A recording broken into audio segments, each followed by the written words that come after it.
Assalamualaikum warahmatullahi wabarakatuh. Halo anak-anak cerdas Indonesia, perkenalkan nama Ibu Vicky Dias Handayani. Kali ini Ibu akan menjelaskan materi tentang teks laporan percobaan. Sebelumnya, pernahkah kalian melakukan percobaan? Tentu pernah bukan?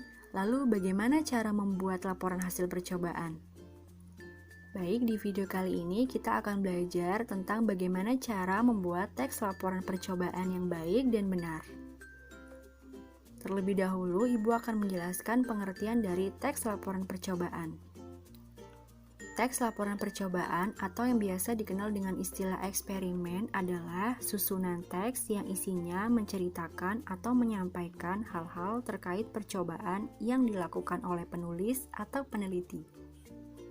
Tujuan dibuatnya teks laporan percobaan yaitu untuk menjelaskan kegiatan yang dilakukan peneliti secara tepat dan akurat. Jadi, teks laporan percobaan ditulis berdasarkan rekaman data setelah pengamat selesai melakukan percobaan atau penelitian.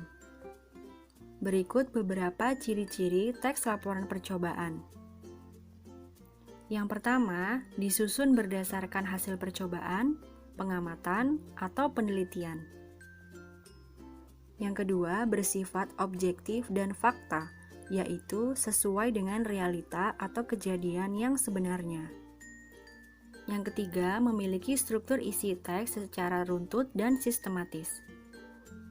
Yang keempat, menggunakan kaidah kebahasaan, baik bahasa ilmiah baku, jelas, komunikatif, maupun logis. Yang kelima, disajikan dengan urutan yang jelas, lengkap, serta berbobot. Yang terakhir, bersifat menarik dan interaktif. Untuk membuat teks laporan percobaan yang baik, seorang peneliti harus mengetahui langkah-langkah pembuatan laporan.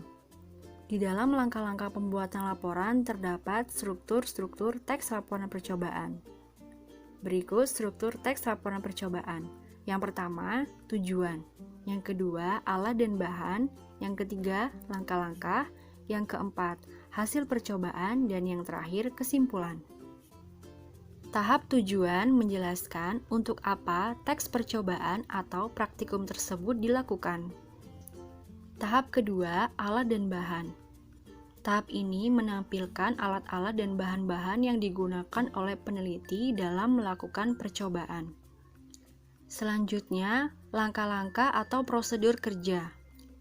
Di tahap ini, menjelaskan proses secara sistematis dari awal sampai akhir, yang bertujuan agar pembaca memahami langkah-langkah atau prosedur kerja dengan baik, supaya tidak melakukan kesalahan atau kekeliruan. Tahap selanjutnya adalah hasil percobaan. Di tahap ini, menjelaskan tentang keberhasilan dari proses percobaan yang sudah dilakukan. Tahap yang terakhir adalah kesimpulan. Di tahap ini, peneliti menjelaskan manfaat dari penelitian atau percobaan yang dilakukan. Berikut Ibu tampilkan contoh teks laporan percobaan, membuat slime tanpa boraks. Di teks laporan percobaan ini, terdapat struktur-struktur teks laporan percobaan yang sistematis, mulai dari tujuan, alat dan bahan, langkah-langkah, hasil, dan yang terakhir adalah kesimpulan. Bagaimana? Mudah bukan? Setelah memahami materi hari ini, Ibu harap kalian sudah mengerti dan memahami dengan baik ya.